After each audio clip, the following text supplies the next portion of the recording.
What's zapping mouse up? Is a Tesla Mouse here, and this is a PU battle against one of my Twitch subscribers, Andrew, or I'm Vexel. Not exactly sure how to pronounce his Twitch name, although he did change it recently, so yeah. But as I was saying, this is a battle in the PU tier that took place about 1 or 2 weeks ago, and the reason why it is from his perspective is because I forgot to see the video code. So we are taking him on, and this is going to be a fantastic match. Going over his team, he has Torterra, Dustnor, Frogadier, Stunfisk, Haunter, and Patriasu. We have Electrode carrying the Bugnium Z, or Bugnium Z, backed by Single Beam. We've got Torracat, which is Choice Scarf. We got Toxic Spike setting Wheezing. We got Stealth Rock setting Leftovers Kecleon. We got Leftovers Defog Luminion. And we got Leftovers Rest Sleep Talk Mudsdale. So, what I do have to watch out for is that his Frogadier is like the fastest mon on his team, but fortunately I do have Choice Scarf Torracat to outspeed it, unless his Frogadier is scarfed itself. And we do have a few switch-ins to his Torterra. We have Weezing to switch into Torterra. We have Mudsdale, I guess, switch-in, kinda, sorta. Get the defense boost from Stamina. But I don't really want to lose my Electrode so early. Again, we do have Bugnium Z, and we have Signal Beam backing it up for the Savage Spin Out, which is good for our bulky grass types and dark types and whatnot.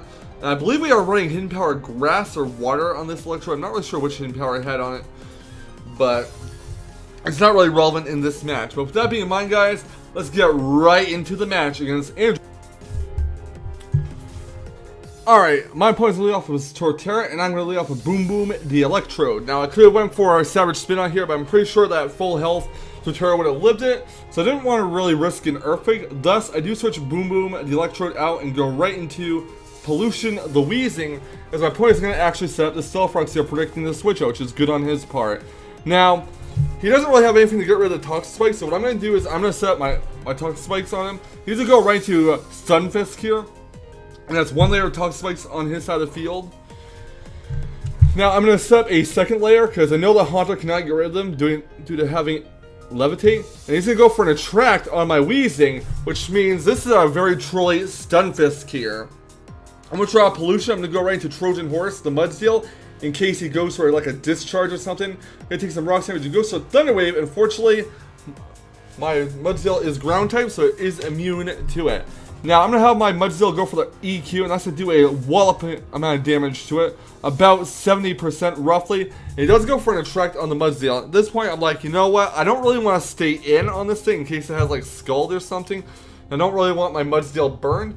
Granted, Mudsdale does have Rest and Sleep Talk, but it's not the appropriate time. So what I do here is I do go for Luminion to see if he does go for Scald, and he goes for a Mud Slap instead. So it's basically he's a Thunder Waving, Attracting, accuracy lowering Stunfisk. Very interesting and very trolly. So Stunfisk does get healed Leftovers, and I'm going to withdraw Angel Lumion and go back on the Trojan Horse in case he goes for like a Discharge or something. And Mudsdale is once again going to take some Rock damage, and he goes for an Attract, and that's very unfortunate for me because now I have to, because my Mudsdale is going to be like have a 50% chance of not being able to hit the Stunfisk. So Stunfisk gets healed Leftovers. And I'm going to go for an Earthquake with my Mudsdale, and fortunately Mudsdale does break through the attractiveness and takes out the Stunfisk. And why the hell my horse is attracted to that Mud Pie, I have no idea. But next up is going to be Frogadier, and Frogadier is going to be badly poisoned, which is great for me because that means he'll take more chip damage. I'm going to switch out my Mudsdale and go right into Angel Lumion, and my opponent is going to go for the Hydro Pump with Frogadier. Now Frogadier boosts Angel's special attack by 1 stage because of Storm Drain, and Frogadier is going to take some damage from Poison. He's going to go for a U-turn here, and this is revealed to be a Life Orb Frogadier. I believe I go for a U-turn myself, and he goes into Torterra here, which is going to also be badly poisoned. He has no way to get rid of the Toxic Spikes on his side of the field. So do go for a U-turn, get some damage off on the Torterra, and I go into Hot Pussy, the Torracat here, which is my choice scarfer of the team. So Torterra's going to take some toxic damage. It's going to rack up a little bit, and I'm going to go for a U-turn, expecting him to switch out, but he actually does not. So Torracat does bounce away, and in comes Pollution, the Wheezing. which is going to take some stealth rush damage, and my opponent is going to go for the EQ, probably expecting to be able to live a Flare Blitz or something from my Torracat. So Torterra gets healed leftovers and takes some more poison damage, and at this point I'm trying to go for a Flamethrower here to finish off the Torterra, and it does switch on his Haunter, which is not going to get rid of the Toxic Spikes because once again it does have Levitate, and since it's not grounded, it does not soak up the Toxic Spikes. So I'm going to go for another Flamethrower. He actually goes for a Trick here, and tricks on his Choice Scarf onto my Weezing, which kind of reduces the utility of it. But Flamethrower is going to hit Haunter, almost taking it out, and Haunter's going to get healed off with a Black Sludge. Then I'm going for a Flamethrower. He gets the Desi Bond off, and that will actually finish off my Weezing, because Weezing's going to take out the Haunter with the Flamethrower, and Desi Bond is going to take down the attacker with it. So Weezing is now down. So I don't really have much of a switch into Torterra anymore, barring defensive Mudsdale. He goes into his Pachiriasu, which is going to be badly poisoned as well, and my Electrode does come out to some Stealth Rocks damage. I hard switch Electrode out. I'm not really sure why, because if you switch to Torterra, I just went for a Savage Spin out there.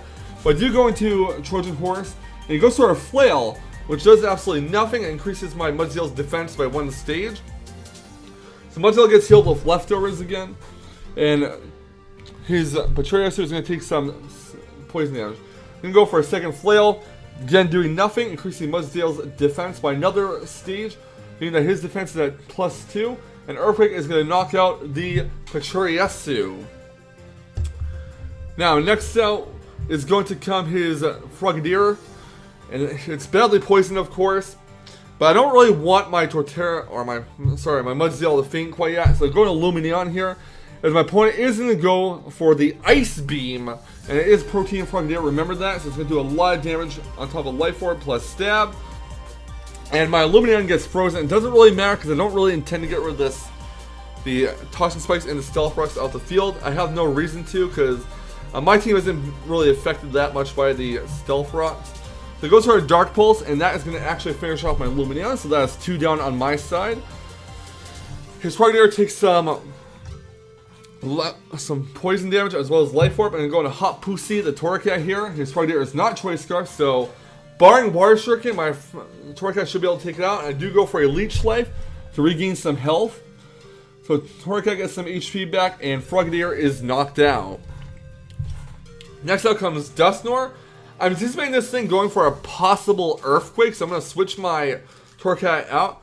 I'm going to go right into Top Keck the Kecleon, but he does actually go for a Power-Up Punch, which is very unfortunate for me.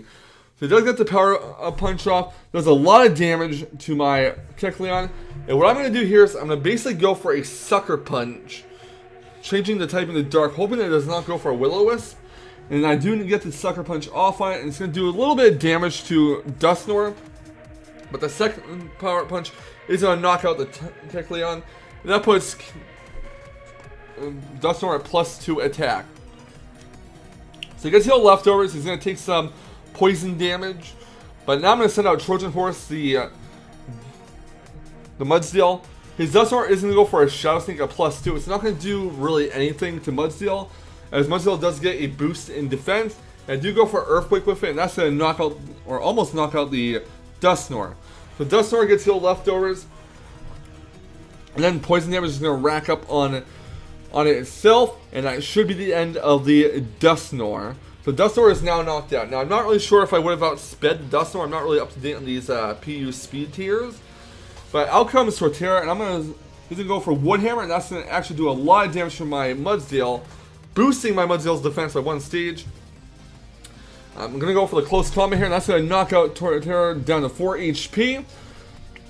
So Torterra gets healed leftovers, and then it's going to take some poison damage after the leftovers recovery from Mudsdale as well. But I'm basically just going to sack off the Mudsdale here. It goes for a second Wood Hammer, and that's going to take out Torterra due to recoil, and that is the match. So yeah, overall it was a really solid PU battle. The one thing about my opponent's team that triggers me is that he does not have Hazard Removal. Those Toxic Spikes really did put in serious work on my opponent's team, and I honestly had no reason to get rid of Stealth Rocks on my side of the field, because I felt like him having all his Mons badly poisoned was more important than saving some random chip damage from my own Mons. Now, Scarf Destiny Bond Haunter was definitely very interesting there, and it did catch me off guard. It's really unfortunate that Haunter does get Levitate while Gengar gets Cursed Body, because that means Gengar gets the perk of getting rid of Toxic Spikes if it comes out in the field, whereas Haunter doesn't. However, I will say this PU battle is very fun, and I do hope to battle Andrew in another PU match in the future. But yeah, if you guys enjoyed this fantastic PU battle, leave a like, comment, and thunderbolt the subscribe button. I will catch you guys on the flip side for some more fantastic Wi-Fi battle action. And remember, keep riding the Thunder Waves to victory. Okay, thanks, bye.